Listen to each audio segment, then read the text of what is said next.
If you're looking for your next destination as a digital nomad or slow traveler, we're going to talk about Bansko, Bulgaria. We think it has a lot to offer as a great destination to visit and also offers a few surprises as well.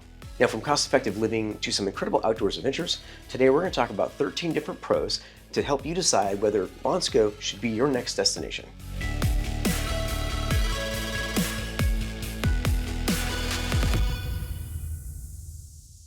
Hi, we're Joel and Michelle. We're the Wandering Hartz, and we're helping you live a more abundant life by traveling abroad.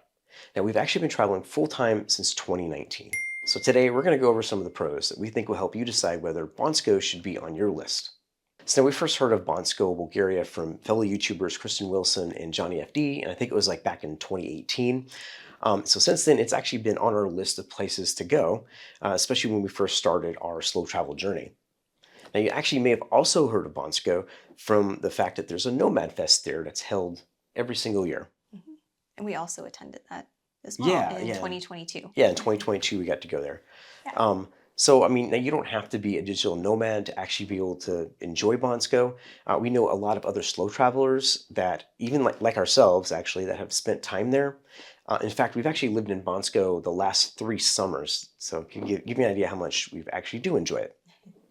And just a quick disclaimer, this is our opinion and based on our experience of living in Bansko. And in this case, we're actually creating content for our website and our YouTube channel. So this means that you might have a different experience than we do, or even as the locals or expats that actually live there. But first, we'd love for you to subscribe to our newsletter, especially if slow travel or living abroad, or even just like travel tips are interested to you. We actually send our newsletter out once a week, and we promise it's worth it. So now let's go ahead and get into the pros. The first being affordable housing. Rent and property prices are significantly lower than in Western Europe or even like North America, especially in the shoulder and summer seasons. In fact, you can find furnished accommodations, including all your utilities and everything else, in Bansko for anywhere around $400 or less in those shoulder and summer seasons. Also, there's low daily expenses. Groceries, dining out, and activities are about half the cost to most mid or larger sized cities that you might find in the United States, allowing you to stretch your budget quite a bit. Just as an example, our meals dining out, and that would be for both of us, including a drink and tax and tip, usually run around $22. Next up is a strong community. Bansko actually has a growing number of digital nomads that come in, as well as some expats that live there year-round, making it a really easy place to find other like-minded individuals. Also, Bansko's got like a lot of meetup opportunities as well, and groups that meet up throughout the year. Next up is co-working spaces. There's actually several co-working spaces that cater to both digital nomads and even like remote workers.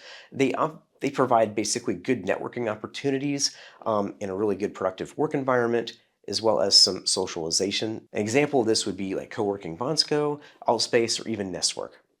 Of course, one of the biggest pros of Bansko, of course, is the outdoor activities. It's nestled in the Pyrenean Mountains, and it's got a lovely backdrop there. Of course, in the wintertime, it's famous for skiing. It's a big place for skiers all throughout Europe. It's got good facilities as well as a lot of options for rentals there. And of course, in the off-season and like the summer season, there's a ton of other things you can do. Hiking, biking, ATV tours. There's even hot springs you can go to locally. So it offers a ton of opportunities. Next up is weather. Bansko has over 200 days of sun throughout the year. The winters do get a little bit cold, but rarely below 25 degrees Fahrenheit. And the summers, of course, are really great because they're a lot cooler than other parts of Bulgaria. In fact, they're generally warm and dry.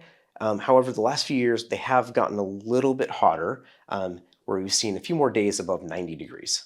If you're curious about learning how to embrace a more abundant lifestyle by slow traveling abroad, we invite you to go visit our sister site, nomadicabundance.com.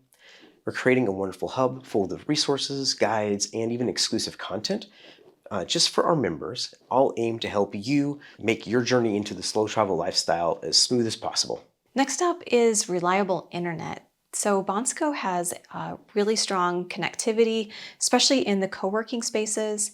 and short-term rentals. We've averaged around 30 up and 30 down in all of our accommodations that we've stayed at, and also in the cafes, restaurants that we've frequented during our time in Bansko.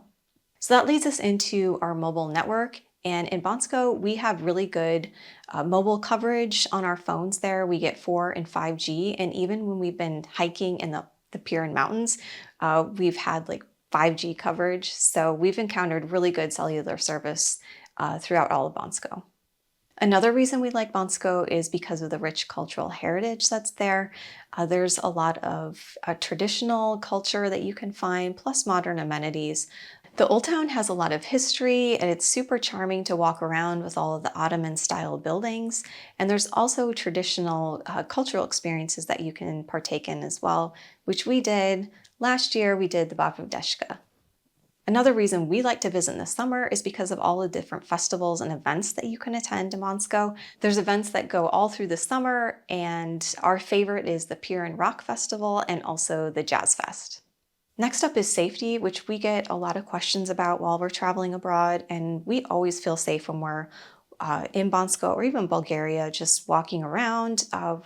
We've gone home, at early hours at the night and felt safe, and Bulgaria in general has a very low crime rate. So food quality in Bulgaria is, in our opinion, excellent. There's lots of vegetables and fruits to choose from, especially in the summer. It's also really affordable if you go to the local market in Bansko, and there's a good variety of different types of meals, including traditional, which is more meat heavy, and there's even vegetarian and local Bansko dishes. And the last pro, which is probably my favorite, is the Bulgarian wine. We think it's some of the best wine that we've had, and Bansko is just an hour and a half from the Sandeski and also the Struma Valley, which is where one of Bulgaria's best wine regions is at. There's also several excellent wineries that you can tour, and we've actually done that tour probably, I think, the last 3 years. So we're always really happy to go back to Bansko and try the wine. Overall, Bansko is a really great destination in our opinion, with the outdoor activities, the community, and of course the affordable cost of living, all make it very appealing for digital nomads and slow travelers alike. However, if you decide to add Bansko to your list, which we think you should, we've got a quick start guide that provides all the practical travel information that you need to get settled in quickly and confidently. From pre-arrival tips to navigating the town, finding the best restaurants, we've got you covered so you can maximize your time as soon as you get to Bansko. You can scan the QR code or use the link below to purchase. Have you been to Bansko and you think that we missed something? Well, share your thoughtful suggestions in the comments below.